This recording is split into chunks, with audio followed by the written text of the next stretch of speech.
सुरक्षा जब तक मेरे पास कोई तहरीर ना हो कि किसने दी है ये सुरक्षा।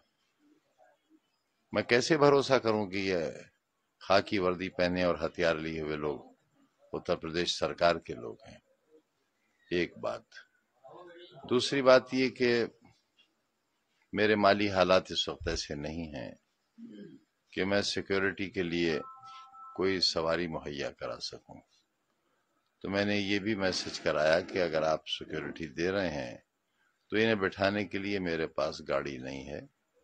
वाई सिक्योरिटी में ये प्रोविजन है कि आप गाड़ी, तेल, ड्राइवर वो सब मुहैया कराएंगे, जो मुझे अभी तक नहीं कराया गया है। और जब तक वो नहीं होता और जब तक तहरीरी तौर पर सरकार मुझे ये न बताए कि मुझे सुरक्षा मिली है, किस श्रेणी में मिली है। और ये बात इसलिए कह रहा हूं कि आज ही एक हिंदी के बड़े अखबार में ये खबर शाया हुई है कि सरकार में इस बात पर विचार हो रहा है कि जब मुझे वाई श्रेणी की सुरक्षा मिली थी तब मैं सजा याफ्ता नहीं था। अब मैं क्योंकि मुर्गी चोरी के इल्जाम में 21 साल की सजा पड़ी है, मुझे 36 लाख का जुर्माना है मुझ पर, सिर्फ एक मुकदमे में अभी 113 के फैसले बाकी हैं। तो जब मैं सजा याफ्ता मुजरिम हूं और बकौल उस अखबार के सजा याफ्ता को सिक्योरिटी नहीं मिल सकती, तो मैं ये कैसे मान लूं कि ये लोग जो आए हुए हैं ये कब वापस ले लिए जाएंगे। अगर मेरे पास कोई एश्योरेंस नहीं होगा, श्योरिटी नहीं होगी उनके रहने की, तो मैं कैसे भरोसा करूंगा। लिहाजा मैं मुंतजिर हूं इसका कि जो एक बार एमएलए रह लेते हैं और नहीं रहते, उनके पास भी दो दो गनर हैं और बाजे लोगों के पास तो जेड सिक्योरिटी ही है। एक बार एमएलए हो जाने के बाद भारत सरकार की सिक्योरिटी है, कमांडोज हैं उनके पास।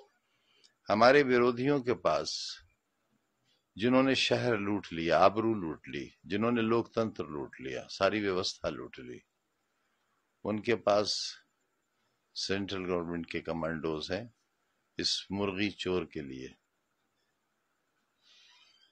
तो कम से कम उतनी सुरक्षा तो मुझे दी जाए जितनी सुरक्षा मेरे विरोधियों के पास है। इस तरीके से आपके आवास पर सुरक्षा कर्मी तैनात थे, लेकिन आप जिस तरह से दौरों पर है, सुरक्षा कर्मी एक कर्मी, पहरे पर तो सिर्फ एक कर्मी है, और दौरों पर तो हिम्मत ही नहीं है जाने की। बार बार दिल्ली जाता हूं चेकअप के लिए, फिर जाना है मुझे, अकेले जाता हूं, अकेले आता हूं। क्या फर्क पड़ता है, क्या फर्क पड़ता है अगर मेरे साथ कोई हादसा पेश आ जाए।